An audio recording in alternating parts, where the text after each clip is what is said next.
everyone, welcome back to my channel. My name is Yesenia and today I wanted to review 7 Clues to Home by Gay Polisner and Nora Raleigh Baskin.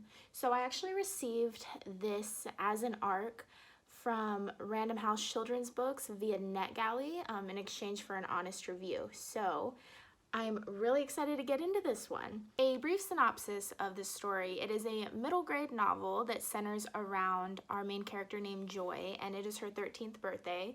And every year, for as long as she could remember, her and her best friend Lucas would go on a birthday scavenger hunt that he set up for her in order for her to find her gift at the end.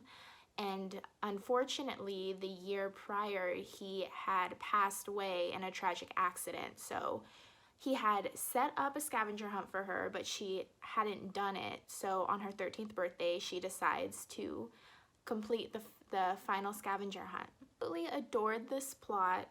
As heavy of a story as it is, it was very lighthearted. I really enjoyed the scavenger hunt aspect of it. And it was actually written, these two authors wrote it kind of a dual timeline. So one timeline is present day and we follow Joy actually completing the scavenger hunt, and then in Lucas's chapters it's the year before and we kind of see how he decided how he wanted to set up the scavenger hunt. And within both of those timelines we also get flashbacks to when they first met in the 2nd grade and all the fun memories that they shared, and how deeply they felt for each other. And I absolutely adored the story. I think it is a very important topic, especially for the younger age group that it's kind of marketed towards, just because there's not a lot of books that discuss grief and death and things like that for children. So I thought that it was done in a really beautiful way, and it was very realistic, but it wasn't hard to read. So our characters, I absolutely loved both of these characters. I love their relationship that they shared because they first and foremost were best friends, but we even throughout the story we see how they really felt about each other, especially as they were both teenagers and getting ready to go into that next step of their life. But yeah, absolutely adored these characters, and I enjoyed reading from both of their perspectives equally, which was very, very great. With Lucas's chapters, we primarily just focused on Lucas. There weren't many characters that he really interacted with, but with Joy, we actually see how her family banded together behind her to help her navigate this loss, and it was all the relationships within the story were beautiful. I thought the writing was very accessible and it was a very quick read. It's only about 200 pages, so yeah, but I will say that there were a couple instances where some of the jokes were a little more for the older age range, I would say. I don't want to direct quote from this book because this is an ARC, so I don't know if it made it in the final print, the final edition, but yeah. But I think that the jokes that were made would easily go over a younger person's head for the most part. But yeah, so that was kind of jarring to me. It kind of felt like it didn't really fit, and they were both in Lucas's chapters too.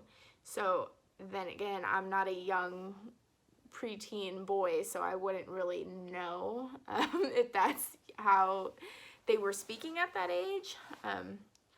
But that being said, I will put some trigger warnings in here as well. So in this novel, we discuss death, alcoholism, and recreational drug usage. So there is a marijuana reference in this. I would say if you're not necessarily comfortable with your child reading from these types of perspectives or with this kind of content in the story, I wouldn't necessarily recommend that they read it on their own. But like I said before, it was very accessible, and I didn't feel like it wasn't graphic, but I could definitely see how it could be triggering to someone who has dealt with this in their life. So I just wanted to give that fair warning. But with that being said, I ended up giving this one 4 out of 5 stars. I thought it was a beautiful story. This is great if you love a good friendship dynamic. By the time of me posting this, it actually comes out today, so June the 9th. It is available on all platforms and all stores, I believe. But yeah, if you end up reading this one, or if your child ends up reading this one, please let me know what you think of it. I thought it was excellent. That being said, I hope you all have a fantastic day and you are continuing to stay safe in the midst of the coronavirus. I have also included some links in regards to the Black Lives Matter movement. I've been actively talking about this and sharing things on both my Twitter and my Instagram, but I also wanted to leave it here. This link will include petitions, donation links, educational resources, other ways you can help. But I strongly encourage you all to not stay silent. Please use everything in your power to help our Black brothers and sisters. So it's very hard and difficult to talk about, but I strongly encourage you to keep the conversation going. And yeah, so that being said, thank you guys so much for watching. I hope you have a great day, and I will see you next time. Bye.